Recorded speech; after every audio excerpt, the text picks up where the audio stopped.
ప్రజలందరికీ నమస్కారం. ఇందాకనే 400 మందికా? ఇప్పుడు ఈ విడతలో ఒక 400 మందిని పిలిచారు. దానిలో ఎంతమంది వచ్చి ఉంటారు? ఇంకో 100 మందికి వద్దనుకున్నారా ఏంటి? లేదా మన పాత ప్రభుత్వంలో ఏంటంటే ఇంటికి పంపిస్తారులే అనుకుంటారు, వాలంటీర్ ద్వారా. కూర్చోండి.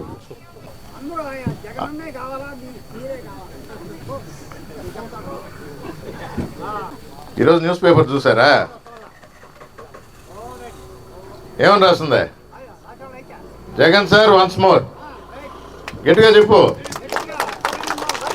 మీ సచివాలయంలో బోర్డులు చేశారు, బోర్డులు తెలుగు చూపించడం.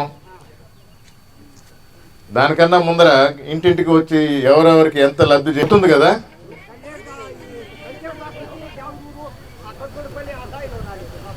ఎవరు? నేను ఎందుకు రాలేదు? అన్ని దగ్గరికి వచ్చాను కదా. అంటే మళ్ళా ఆయన గురించి మాట్లాడటం నాకు ఇష్టం లేదు, కానీ పెద్ద ఆయన నువ్వు అన్నావు కాబట్టి చెప్పాల్సి వస్తుంది.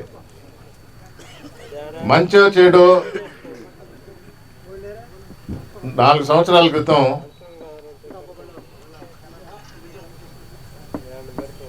మన పార్టీ అధినేత ఇక్కడ ఒక వ్యక్తిని ఎమ్మెల్యేగా నిలబడు అని మా వాళ్ళందరూ గెలిపిస్తారు, నాకు కూడా చెప్పాడు, నువ్వు కూడా పోయి పని చేయని. తెలుసు కదా ఎవరా? ఎవరు అంటే ఎట్లా?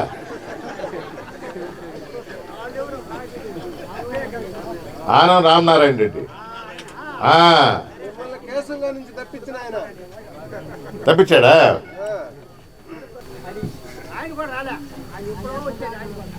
ఆయన అసలు రాలేదే.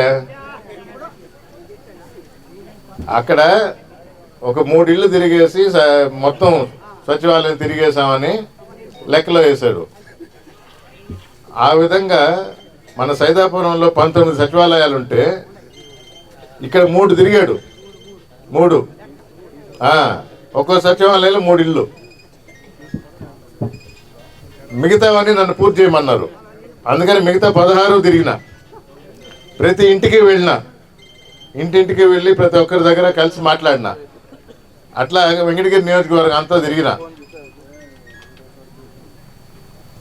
గెలిచిన తర్వాత ఇక్కడ వెంకటగిరి నియోజకవర్గానికి ఏమి చేయటం లేదు, ఉన్న ప్రజల్ని మోసం చేస్తూ ఉన్నాడు. ప్రభుత్వం అంటే కూడా ఆయనకి నచ్చల. ఎందుకని? ఆయన మంత్రిని చేయలేదంట. మీరు గెలిపించి ఓటేసి మనందరం కలిసి కష్టపడి పనిచేసి ఎమ్మెల్యేని చేస్తే మంత్రి కాలేదనే అక్కస్తో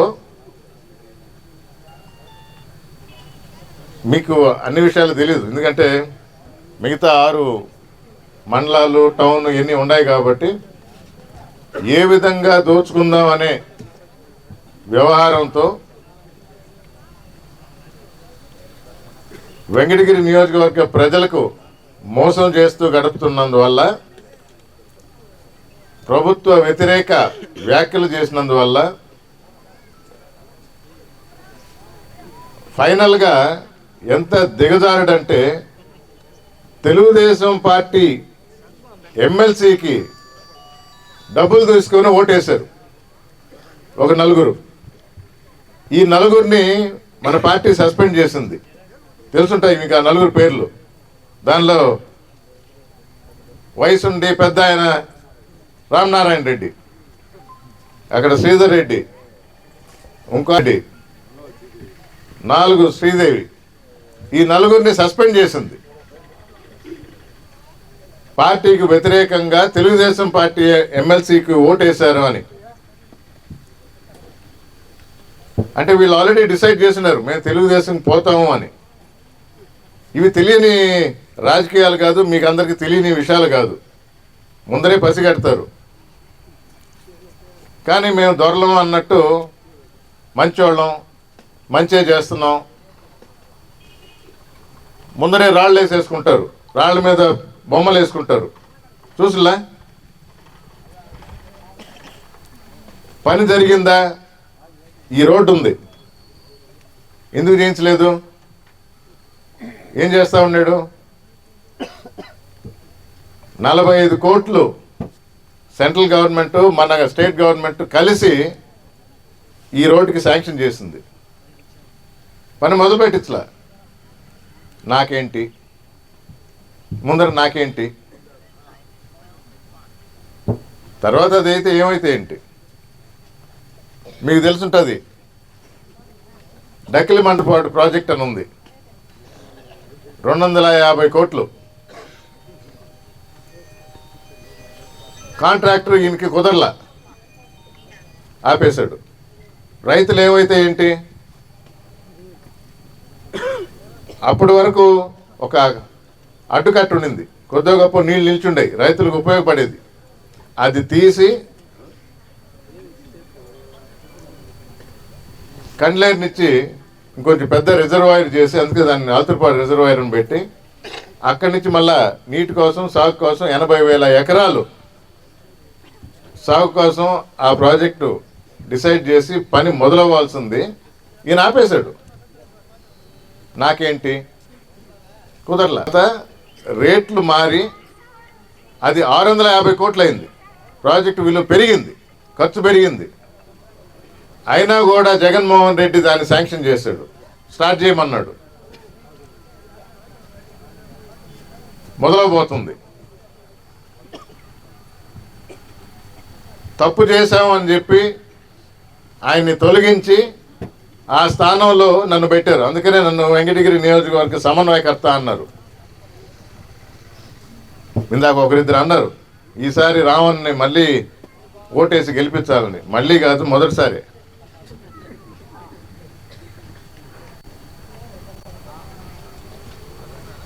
నిలబడ్డప్పుడు ఎమ్మెల్యేగా ఈసారి తప్పకుండా ఇది వరకు చేసిన వ్యక్తుల్లాగా నేను తప్పులు చేయను. మీ మంచి కోరి జగన్మోహన్ రెడ్డి ఆదేశాల మేరకు నేదురుమల్లి జనార్దన్ రెడ్డి రాజలక్ష్మ కొడుకుగా మీకు చాలామందికి తెలుసుంటుంది. తప్పు చెయ్యను, నేదురుమల్లి కుటుంబానికి చెడ్డ పేరు తీసుకొని రాను, మీకు మంచే చేస్తాను, మీకు అండగా ఉంటాను, అందుబాటులో ఉంటానని తెలియజేస్తున్నాను. తప్పకుండా మీ ఓటు హక్కు కోరుతుందా? సంతోషంగా ఉండి చంద్రబాబు కరువు, కవల పిల్లలు. చంద్రబాబు ఉంటే కరువు, చంద్రబాబు ఉంటే వర్షాలు లేవు. లేదు కదా, అసలు లేవు.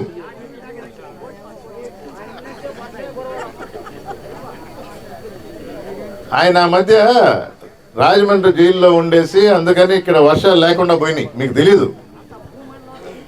ఎప్పుడైతే రిలీజ్ అయ్యి హైదరాబాద్ పోయాడో మనకు లేట్ అయినా అన్ని కలిపి కొంచెం ఎక్కువ వచ్చింది. నేను ఒప్పుకుంటా, కొంచెం ఎక్కువ వర్షం వచ్చింది. కానీ అందుకే చెరువు నిండుగా కనబడతా ఉంది.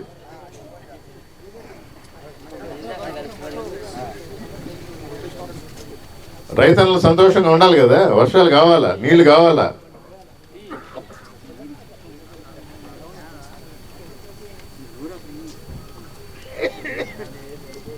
మీరు సేద్యం చేసుకుంటా ఉంటారు, కానీ మీకు హక్కు లేదు. ఏముంది, హక్కు లేకపోతే చేసుకుంటా ఉంటారు కదా, చేసుకొని. అది కాదు, ఆ భూమి మీద వాళ్ళకి హక్కు కల్పించాలి. 4,50,000 కోట్ల రూపాయలు ఈ 4 సంవత్సరాల్లో పథకాల ద్వారా మీకు అందించాడు జగన్మోహన్ రెడ్డి గారు.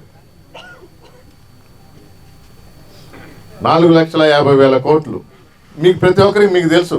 మీకు ఎంత అందిందో, మీ పిల్లల చదువులకు కానీ, పెన్షన్ కానీ, చేయూత కానీ. కానీ ఈ భూ హక్కు కింద మొన్న ఈ మధ్య ఒక సీనియర్ ఐఏఎస్ ఆయనతో మాట్లాడుతూ ఉన్నాం. ఐఏఎస్ అధికారి మన దగ్గరే పనిచేశారు కూడా. రూపాయల కన్నా ఎక్కువ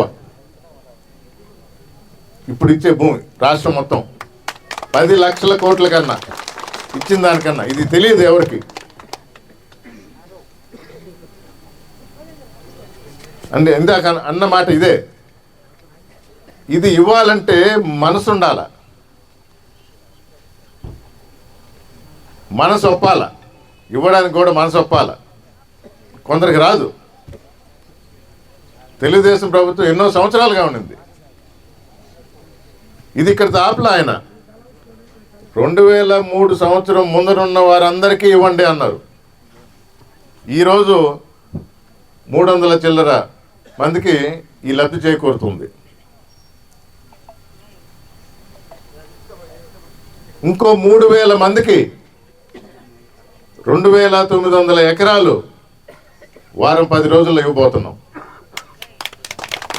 2900 మందికి 3000 ఎకరాలు ఈ మండలంలోనే. అది కూడా అంతటితో ఆగదు. 20 సంవత్సరాల ముందర ఇచ్చిన భూమే కాదు, హక్కు కల్పించడమే కాదు, భూమి లేని వారికి అసైన్మెంట్ కమిటీ అని ఒకటి తయారు చేసి గుర్తించి మొదటి ఫేజ్లో, అంటే ఇప్పుడు ఈ మధ్య నేను వచ్చిన తర్వాత అయింది. ఎంత సార్? 87 మందికి ఒక 80 ఎకరాలు ఇస్తున్నాం. అంటే ఆ నంబర్లు అయిన తర్వాత ఇది తక్కువగా ఉంది. 4 సంవత్సరాలు ఉన్న ఇది వరకు ఉన్నాడే ఆయనకి మనసు రాలా. ఎందుకో తెలుసా? చెప్పండి. మీకు ఇస్తే నాకేంటి? అర్థమైందే? నాకేంటి అనే సిద్ధాంతంతో ఆయన ఇవ్వల, మనసు ఒప్పల. కానీ ఇప్పుడే మన రవి చెప్పినట్టు మేతపూర్వంబోకు భూమి కూడా గుర్తించి అర్హులైన వాళ్ళందరికీ కూడా ఎలక్షన్స్ ముందరే కూడా ఇస్తాం.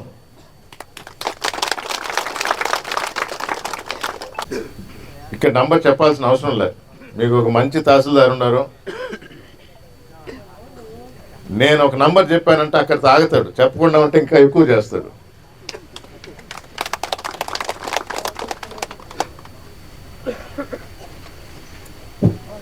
అది మాత్రం సంక్రాంతి జనవరి ఎండ్ కల్లా ఒక నంబర్ ఏదైనా అనుకోని కొంచెం చేయాలి సార్. ఈ మేతపూర్వంబోకు ఇది పర్మిషన్ కూడా ఆల్రెడీ తీసుకున్నాం. ఎక్కడ పైన మీకు అడ్డంకి వచ్చినా చెప్తే నేను అది క్లియర్ చేస్తా. అందుకని మీ పెద్దలు అడిగినట్టు తప్పకుండా ఎంత భూమి ఉన్నా, ఎంతమంది అర్హులు ఉన్నా తప్పకుండా కూడా అది మీకు అందజేస్తాం. అంటే ఇక్కడ లేరు, ఇక్కడ ఉండే వాళ్ళందరూ కూడా ఆల్రెడీ ఉన్న భూమి హక్కు పొందేవాళ్ళు. కానీ మీడియా మిత్రుల ద్వారా మిగతా వారందరికీ కూడా తెలియజేస్తూ ఉన్నాం. వైఎస్ఆర్ కాంగ్రెస్ పార్టీ ప్రభుత్వం,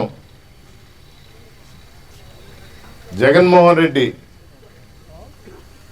మీకోసం, ఇది ప్రజల ప్రభుత్వం, ఇది మీ ప్రభుత్వం, మీకు అండగా ఉండే ప్రభుత్వం. మా నాయకులు కూడా కొందరు అప్పుడప్పుడు బాధపడతా ఉంటారు. మాకన్నా ముందర సచివాలయం సిబ్బంది ఉంది, వారికన్నా ఎక్కువగా వాలంటీర్ వ్యవస్థ మీకు ఇంటికి వచ్చి మిమ్మల్ని తట్టి లేపుతుంది అని. నిజమేనా? దేశ విదేశాల్లో కూడా జగన్మోహన్ రెడ్డి ప్రవేశపెట్టిన ఈ నూతన వ్యవస్థని కాపీ చేస్తూ ఉన్నారు. మీకు అందుబాటులో తీసుకువచ్చిన ఈ కొత్త వ్యవస్థలని, వాలంటీర్ వ్యవస్థ కానీ, సచివాలయాలు, గ్రామ సచివాలయాలు కానీ ఇతర రాష్ట్రాలు కూడా కాపీ చేస్తూ ఉన్నాయి. మంచిని కాపీ చేయడం తప్పులేదు. ఎక్కడన్నా పథకాలు కూడా సరిలేకపోతే సరిదిద్దుకుని ముందరికి పోతా ఉన్నాం. ఎవరైనా ఎందుకు ఓటేస్తారు? ఒక మాట ఇస్తాం, ఎలక్షన్ ముందర ఇది చేస్తాం ఇది చేస్తాం అని మాట ఇస్తాం. ఇచ్చిన మాట జగన్మోహన్ రెడ్డి గారు 99% పూర్తి చేశారు. మరి ఓటు ఆయనకే కదా వేసేది.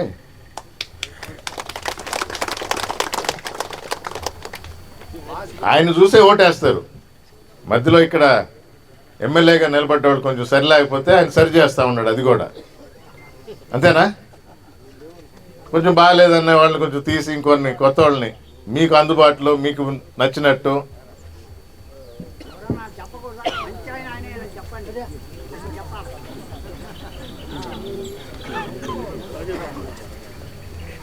ఆయన మంచోడు, చాలా మంచోడు, అందుకనే చూపించిన.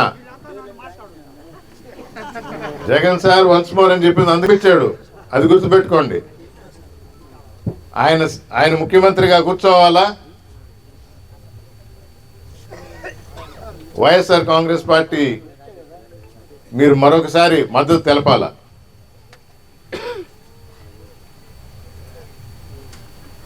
ప్రజల ప్రభుత్వం అని నిరూపించుకున్న ఈ ప్రభుత్వాన్ని, జగన్మోహన్ రెడ్డి గారిని మరొకసారి ముఖ్యమంత్రిగా చేయాలి. ఎప్పుడు మీ గురించి ఆలోచిస్తూ మీకోసం కష్టపడే ముఖ్యమంత్రిని తిరిగి 2 రోజులు ఆయన పుట్టినరోజు తెలుసో లేదో, సో అందరూ ఆయనకి శుభాకాంక్షలు తెలుపుకుంటూ విచ్చేసిన మీ అందరికీ ధన్యవాదాలు తెలుపుకుంటూ భూ హక్కు కలిగినందుకు సంతోషపడుతూ సెలవు తీసుకుంటున్నాను. నమస్కారం. ఆయన ఎందుకు చేయలేదో చెప్పాను, అర్థం చేసుకుంటాను. కాంట్రాక్టర్ మెడలోంచి అయినా ఆల్రెడీ ఒకసారి చెప్పి గట్టిగా కల్చేట్ దగ్గరే మొదలు పెట్టించాను. కలెక్టర్ కూడా గట్టిగా మాట్లాడి ఆర్ఎన్బి ఎస్సీతో మాట్లాడాను. అవసరమైతే యాక్షన్ తీసుకుంటాను. వేరే పనులుండి వేరే కాంట్రాక్ట్స్ అన్నీ తీసుకొని అక్కడ డబ్బులు రాలేదని ఇక్కడ ఆపడానికి లేదు, తప్పకుండా ఇది చేయిస్తాను. నిన్నే కలెక్టర్ గారితో, నిన్న కాదు 3 రోజుల క్రితం డిఎంఓ ఫండ్ కింద కలెక్టర్ గారితో ఒప్పించి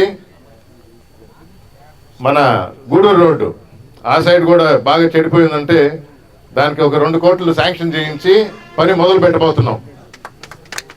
అది శాంక్షన్ అయింది. ఈ రోడ్డు కూడా ఆల్రెడీ కాంట్రాక్టర్ తీసుకున్నాడు, ఆయనతోనే తప్పకుండా చేయిస్తాను. నా మాటగా మీరు అడిగారు కాబట్టి నేను ఇందాక అక్కడితో ఆపాను. వెంటనే పని మొదలు పెట్టేట్టు చేస్తాను.